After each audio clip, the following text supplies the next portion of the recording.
Welcome to a Fireside Reading of David Copperfield by Charles Dickens, Chapter 38, Part 2.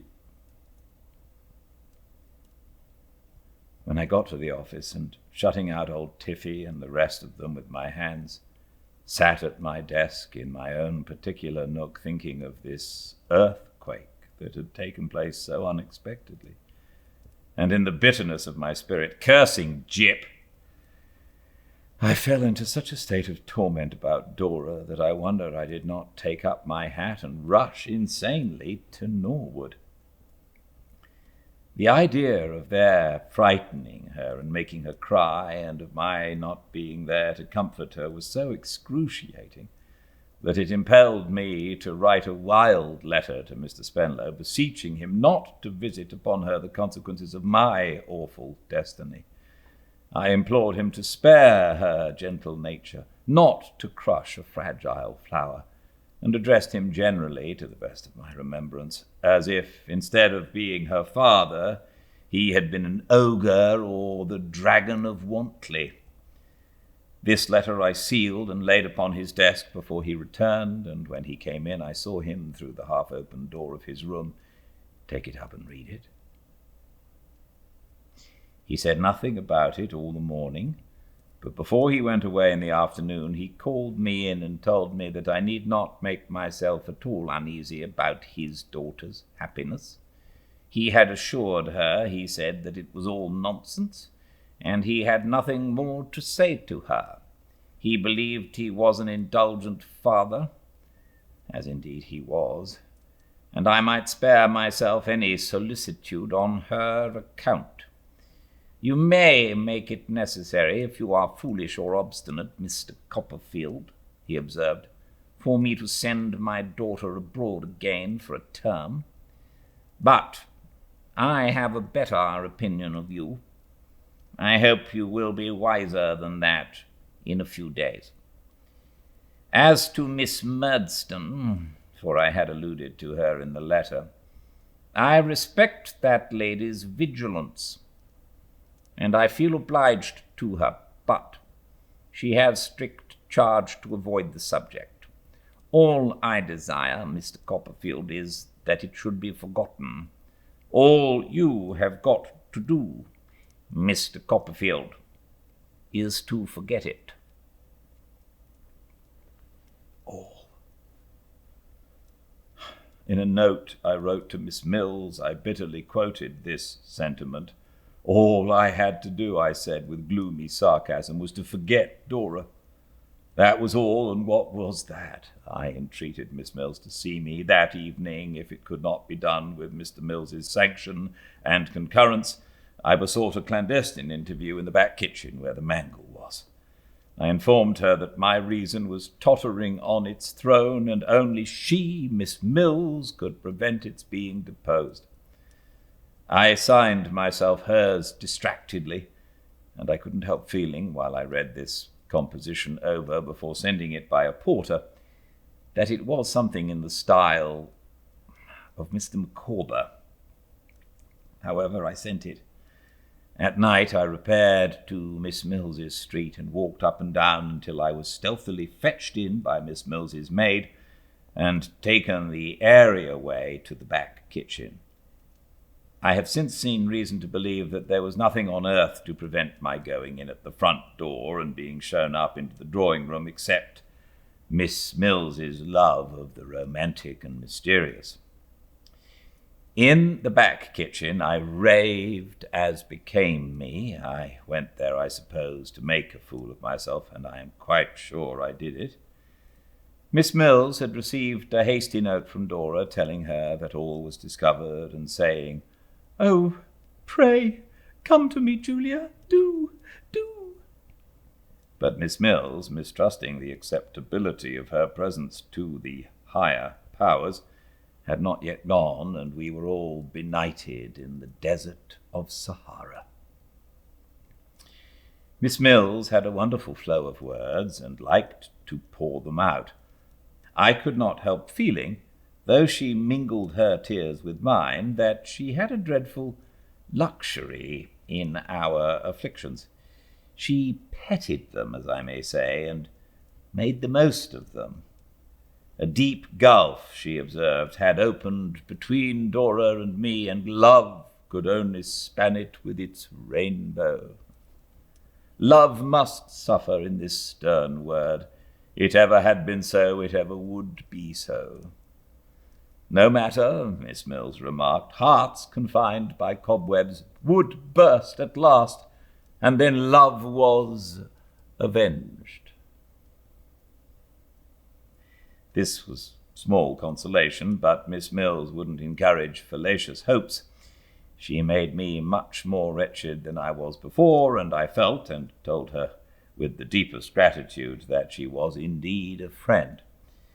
We resolved that she should go to Dora the first thing in the morning and find some means of assuring her, either by looks or words, of my devotion and misery. We parted overwhelmed with grief, and I think Miss Mills enjoyed herself completely. I confided all to my aunt when I got home, and in spite of all she could say to me, went to bed despairing. I got up despairing and went out despairing. It was Saturday morning, and I went straight to the Commons. I was surprised when I came within sight of our office door to see the ticket porters standing outside talking together, and some half-dozen stragglers gazing at the windows, which were shut up. I quickened my pace, and passing among them, wondering at their looks, went hurriedly in. The clerks were there, but nobody was doing anything. Old Tiffy, for the first time in his life, I should think, was sitting on somebody else's stool, and had not hung up his hat. "This is a dreadful calamity, Mr. Copperfield," said he, as I entered. "What is?" I exclaimed. "What's the matter?" "Don't you know?" cried Tiffy, and all the rest of them coming round me. "No," said I, looking from face to face. "Mr. Spenlow," said Tiffy. "What about him?" "Dead." I thought it was the office reeling, and not I. As one of the clerks caught hold of me, they sat me down in a chair, untied my neckcloth, and brought me some water. I have no idea whether this took any time. "Dead?" said I. "He dined in town yesterday, and drove down in the phaeton by himself," said Tiffy, having sent his own groom home by the coach, as he sometimes did, you know. "Well?" "The phaeton went home without him. The horses stopped at the stable gate. The man went out with a lantern. Nobody in the carriage." "Had they run away?" "They were not hot," said Tiffy, putting on his glasses. "No hotter, I understand, than they would have been going down at the usual pace. The reins were broken, but they had been dragging on the ground.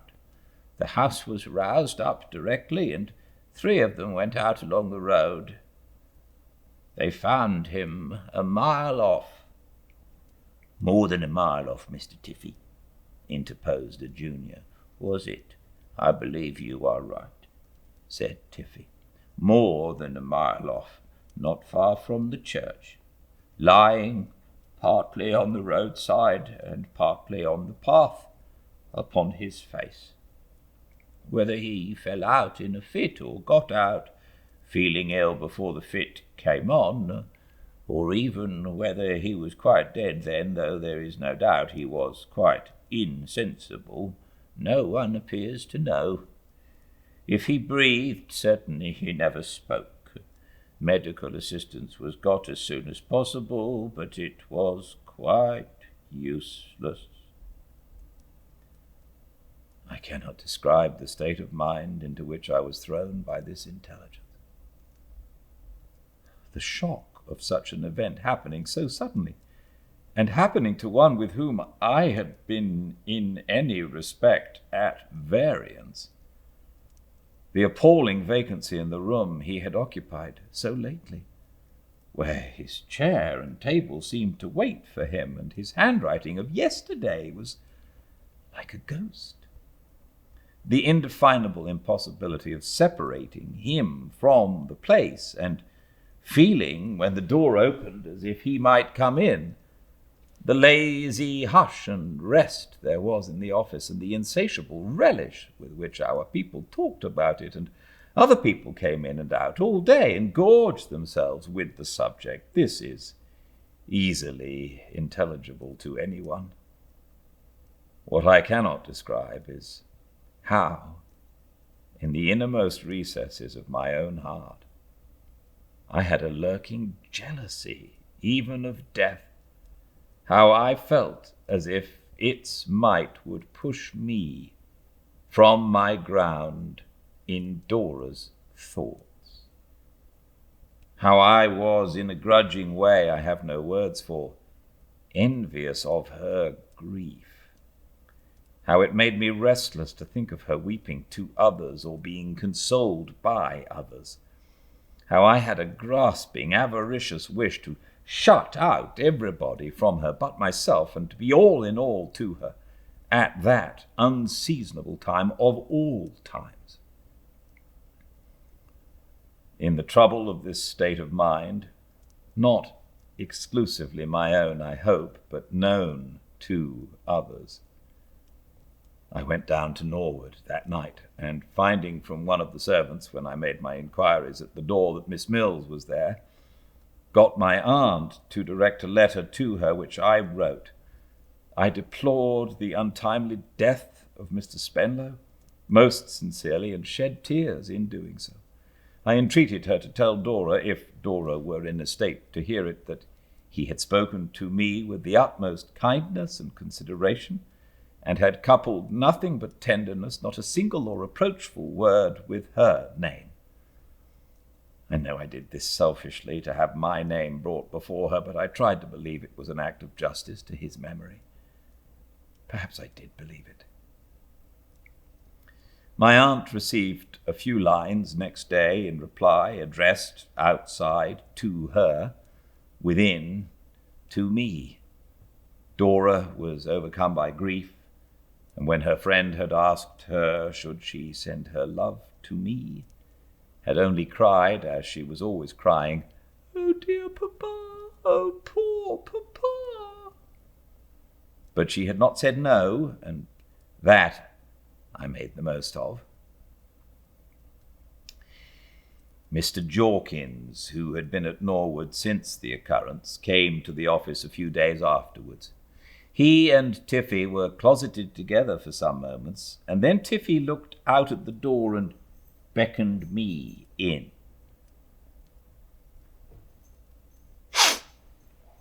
"Oh," said Mr. Jawkins, "Mr. Tiffy and myself, Mr. Copperfield, are about to examine the desks and drawers and other such repositories of the deceased, with the view of sealing up his private papers and searching for a will. There is no trace of any elsewhere. It may be as well for you to assist us, if you please." I had been in agony to obtain some knowledge of the circumstances in which my Dora would be placed, as in whose guardianship, and so forth, and this was something towards it. We began the search at once, Mr. Jawkins unlocking the drawers and desks, and we all taking out the papers. The office papers we placed on one side, and the private papers, which were not numerous, on the other. We were very grave, and when we came to a stray seal or pencil case or ring or any little article of that kind which we associated personally with him, we spoke very low. We had sealed up several packets and were still going on dustily and quietly, when Mr. Jawkins said to us, applying exactly the same words to his late partner as his late partner had applied to him, "Mr. Spenlow was very difficult to move from the beaten track. You know what he was. I am disposed to think he had made no will." "Oh, I know he had," said I. They both stopped and looked at me. "On the very last day when I last saw him," said I, "he told me that he had, and that his affairs were long since settled." Mr. Jawkins and old Tiffy shook their heads with one accord. "That looks unpromising," said Tiffy. "Very unpromising," said Mr. Jawkins. "Surely you don't doubt—" I began. "My good Mr. Copperfield," said Tiffy, laying his hand upon my arm and shutting up both his eyes as he shook his head, "if you had been in the Commons as long as I have, you would know that there is no subject on which men are so inconsistent and so little to be trusted." "Why, bless my soul, he made that very remark," I replied persistently. "I should call that almost final," observed Tiffy. "My opinion is no will." It appeared a wonderful thing to me, but it turned out that there was no will. He had never so much as thought of making one, so far as his papers afforded any evidence, for there was no kind of hint, sketch, or memorandum of any testamentary intention whatever. What was scarcely less astonishing to me was that his affairs were in a most disordered state. It was extremely difficult, I heard, to make out what he owed, or what he'd paid, or of what he died possessed. It was considered likely that for years he could have had no clear opinion on these subjects himself. By little and little it came out that in the competition on all points of appearance and gentility then running high in the Commons, he had spent more than his professional income, which was not a very large one, and had reduced his private means, if they ever had been great, which was exceedingly doubtful, to a very low ebb indeed. There was a sale of the furniture and lease at Norwood, and Tiffy told me, little thinking how interested I was in the story, that paying all the just debts of the deceased, and deducting his share of outstanding bad and doubtful debts due to the firm, he wouldn't give £1,000 for all the assets remaining. This was at the expiration of about 6 weeks. I had suffered tortures all the time, and thought I really must have laid violent hands upon myself, when Miss Mills still reported to me that my broken-hearted little Dora would say nothing when I was mentioned, but, "Oh, poor papa! Oh, dear papa!" Also that she had no other relations than 2 aunts, maiden sisters of Mr. Spenlow, who lived at Putney, and who had not held any other than chance communication with their brother for many years. Not that they had ever quarrelled, Miss Mills informed me, but that, having been on the occasion of Dora's christening invited to tea, when they considered themselves privileged to be invited to dinner, they had expressed their opinion in writing that it was better for the happiness of all parties that they should stay away. Since which they had gone their road, and their brother had gone his. These 2 ladies now emerged from their retirement, and proposed to take Dora to live at Putney. Dora, clinging to them both and weeping, exclaimed, "Oh, yes, aunts, please, take Julia Mills and me and Jip to Putney." So they went very soon after the funeral. How I found time to haunt Putney, I am sure I don't know, but I contrived by some means or other to prowl about the neighbourhood pretty often. Miss Mills, for the more exact discharge of the duties of friendship, kept a journal, and she used to meet me sometimes on the common and read it, or, if she had not time to do that, lend it to me. How I treasured up the entries! of which I subjoin a sample. Monday. My sweet D, still much depressed, headache. Called attention to J as being beautifully sleek. D fondled J. Associations thus awakened opened floodgates of sorrow. Rush of grief admitted. Are tears the dewdrops of the heart? J.M. Tuesday. D weak and nervous, beautiful in pallor. Do we not remark this in moon likewise? J.M. D, J.M. and J took airing in carriage. J, looking out of window and barking violently at dustman, occasioned smile to overspread features of D. Of such slight links is chain of life composed. J.M. Wednesday. D, comparatively cheerful, sang to her as congenial melody, evening bells, effect not soothing but reverse. D, inexpressibly affected, found sobbing afterwards in own room, quoted verses respecting self and young gazelle, ineffectually. Also referred to patience on monument. Query, why on monument? J.M. Thursday. D certainly improved. Better night, slight tinge of damask revisiting cheek. Resolved to mention name of D.C. Introduced same cautiously in course of airing. D immediately overcome. Oh, dear, dear Julia. Oh, I have been a naughty and undutiful child. Soothed and caressed, drew ideal picture of D.C. on verge of tomb. D again overcome. Oh, what shall I do? What shall I do? Oh, take me somewhere. Much alarmed, fainting of D and glass of water from public house. Poetical affinity, checkered sign on doorpost, checkered human life. Alas. J.M. Friday, day of incident. Man appears in kitchen with blue bag. 4 ladies' boots left out to heel. Cook replies, no such orders. Man argues point. Cook withdraws to inquire, leaving man alone with J.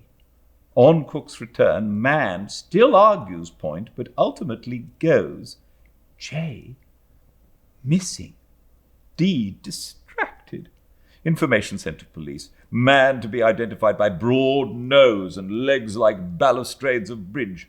Search made in every direction. No J. D weeping bitterly and inconsolable. Renewed reference to young gazelle, appropriate but unavailing. Towards evening, strange boy calls. Brought into parlour, broad nose, but no balustrades. Says he wants £1 and knows a dog. Declines to explain further, though much pressed. Pound being produced by D, takes Cook to little house where J, alone, tied up to leg of table. Joy of D, who dances round J while he eats his supper. Emboldened by this happy change, mention D.C. upstairs. D weeps afresh, cries piteously, oh, don't. It is so wicked to think of anything but poor papa. Embraces J and sobs herself to sleep. Must not D.C. confine himself to the broad pinions of time? J.M. Miss Mills and her journal were my sole consolation at this period.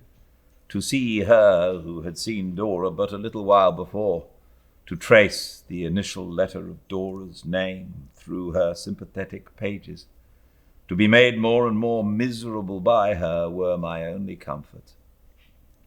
I felt as if I had been living in a palace of cards which had tumbled down, leaving only Miss Mills and me among the ruins. I felt as if some grim enchanter had drawn a magic circle round the innocent goodness of my heart, which nothing indeed but those same strong pinions capable of carrying so many people over so much, would enable me to enter.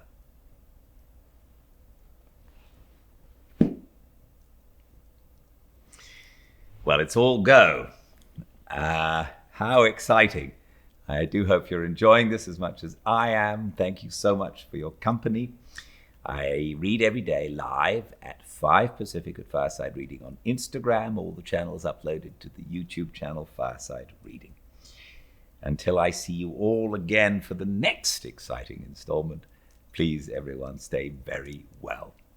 Good night.